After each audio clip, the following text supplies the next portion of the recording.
Hello বন্ধুরা, আমি রুমিয়া। বিদেশি আমরার আরেকটি ব্লগে আপনাদের স্বাগত জানাই। কতদিন পর আজ বাইরেটা নিজের রং রূপে ফিরেছে, তা না হলে দরজা খুললেই বরফে সাদা হয়েছিল। আজ সকাল থেকেই শরীরটা ম্যাজম্যাজ করছিল। একদিন হয় না যে শুয়ে বসে থাকি, ঠিক সেই রকম। তাই ব্রেকফাস্টে আজ আমরা ওটস খেয়েছি, কিছু রান্না করিনি। তবে দুপুরে আজকে বানাবো বাসন্তী পোলাও আর কষা চিকেন। আজ আবার পিহুর ডক্টর চেক আপের দিন, ভ্যাকসিনেশনের জন্য। আমেরিকায় আসার পর এটা ওর সেকেন্ড ডক্টর ভিজিট হবে। প্রথমটা নর্মাল চেক আপ ছিল, আর আজ ভ্যাকসিনেশনের জন্য যেতে হবে। এই দেশে মেডিকেল সিস্টেমটা আমাদের দেশের থেকে অনেকটাই আলাদা। ইন্ডিয়াতে ছোটখাটো জ্বর সর্দি কাশি হলেও ইচ্ছে মতো যখন তখন ডক্টরের কাছে চলে যাওয়া যায়, কিন্তু এখানে সেটা হয় না। এখানে নর্মাল ডক্টর দেখাতে হলেও আগে থেকে অ্যাপয়েন্টমেন্ট নিতে হয়, আর সেটা বেশ সময় সাপেক্ষ ব্যাপার। কিন্তু এমার্জেন্সি কিছু হলে আর্জেন্ট কেয়ারের সাথে সাথে নিয়ে যাওয়া যায়, যেটা হলো ওই ওপিডির মতো। অথবা খুব সিভিয়ার কিছু হলে, যেটায় হসপিটালে ভর্তি করার মতো, তখন এমার্জেন্সিতে নিয়ে যেতে হয়। চলুন রান্নাটা চাপিয়ে নিই। গোবিন্দভোগ চাল ধুয়ে শুকিয়ে নিয়ে তার মধ্যে হলুদ গুঁড়ো, ঘি, পরিমাণ মতো লবণ, চিনি আর আদা বাটা দিয়ে চালটা মাখিয়ে 1 ঘন্টা রেখে দিতে হবে। তারপর কড়াইতে দিয়ে কিছুক্ষণ নেড়ে চেড়ে নিতে হবে। হ্যাঁ, তো যা বলছিলাম, এই দেশে ছোট বাচ্চা নিয়ে ট্রাভেল করলে প্রথমেই যেটা সব থেকে জরুরি সেটা হলো ভ্যাকসিন রেকর্ডটা ক্যারি করা। ওটা না থাকলে এখানে নেক্সট স্টেপের ভ্যাকসিন গুলো কি দিতে হবে আর কি দেওয়া হয়ে গেছে সেটা বোঝা যাবে না, তাই খুব গন্ডগোল হয়ে যাবে। চালটা ভাজা হয়ে গেছে। এবার যতটা পরিমাণ চাল নিয়েছেন তার ডাবল পরিমাণ জল দিতে হবে। মানে 1 কাপ চাল নিলে 2 কাপ জল দিতে হবে। তারপর ঢাকা দিয়ে রান্না করতে হবে।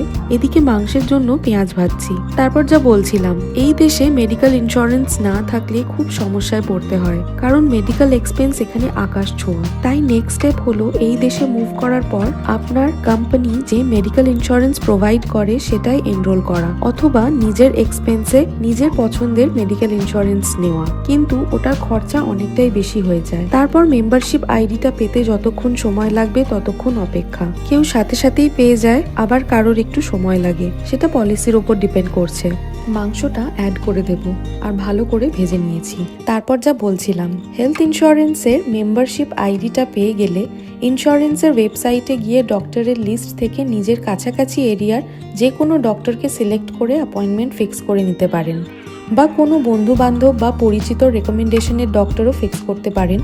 কিন্তু তার আগে চেক করে নিতে হবে সেই ডক্টর আপনার ইন্স্যুরেন্স অ্যাকসেপ্ট করে কিনা। আপনি কোনো ডক্টরকে দেখিয়ে যদি স্যাটিসফাইড না হন, তাহলে ডক্টর চেঞ্জও করতে পারেন, আর তার প্রসেসটাও সেমই হবে।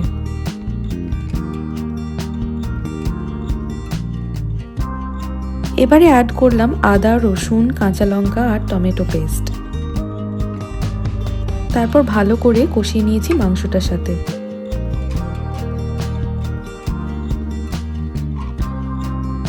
চিকেন তো অনেকভাবেই খাওয়া হয়, কিন্তু এই বাসন্তী পোলাও আর কষা চিকেনের কম্বোটা জাস্ট অসাধারণ লাগে আমার।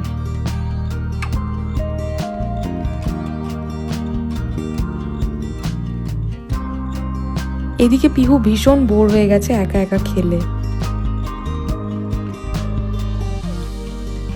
এবার হলুদ, কাশ্মীরি লঙ্কা গুঁড়ো, জিরে, ধনে গুঁড়ো আর লবণ দিয়ে ভালো করে কষিয়ে নিয়েছি।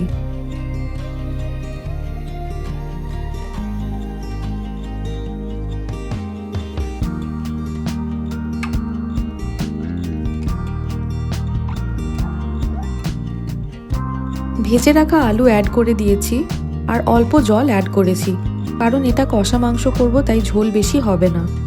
ঢাকা চাপা দিয়ে 15-20 মিনিট রান্না হতে দিলাম।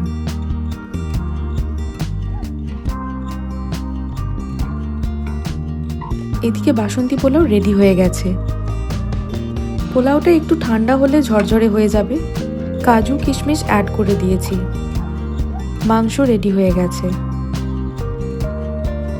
এবারে চলুন লাঞ্চটা সেরে ফেলি। এখন বাজে 2টো। এরপর সব গুছিয়ে 3:30 নাগাদ বেরোবো পিহুর ডক্টরের কাছে যাওয়ার জন্য।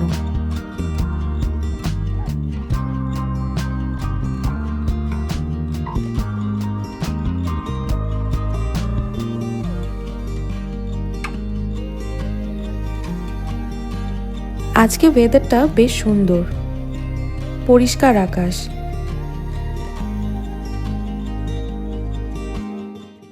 পিহুর ভ্যাকসিনের দিন মনটা বড় খারাপ লাগে। এত ছোট বাচ্চা ওই ছুঁচ ফোটাবে আর কাঁদবে।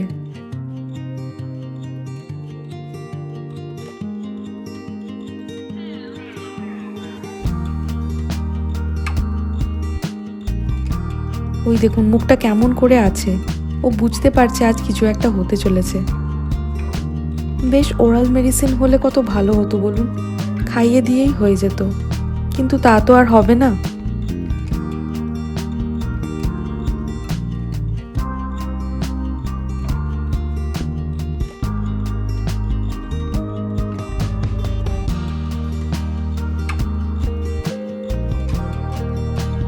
যাই হোক, আমরা ডক্টরের ক্লিনিকে পৌঁছে গেছি।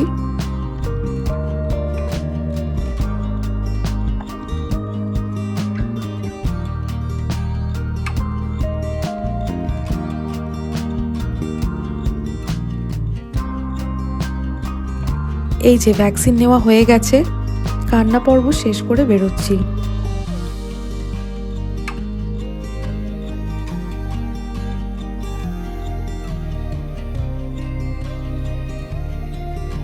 বাইরে ঠান্ডাটা বেড়ে গেছে, তাই রাজদীপ পিহুর জ্যাকেটটা আনতে গেল গাড়ি থেকে।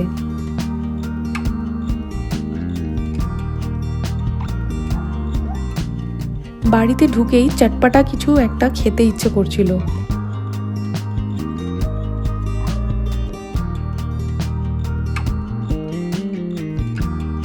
আর বাড়িতেই ফুচকা বলগুলো ছিল।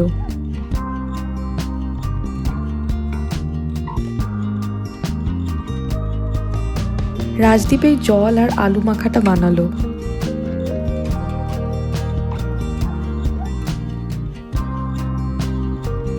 এতেই আমাদের ডিনারও হয়ে যাবে মনে হচ্ছে।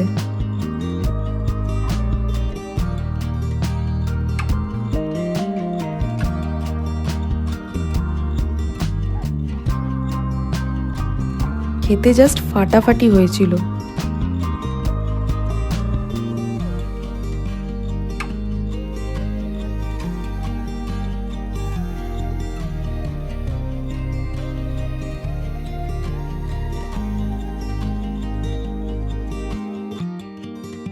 এই নিয়েই আজকের ব্লগটা শেষ করলাম।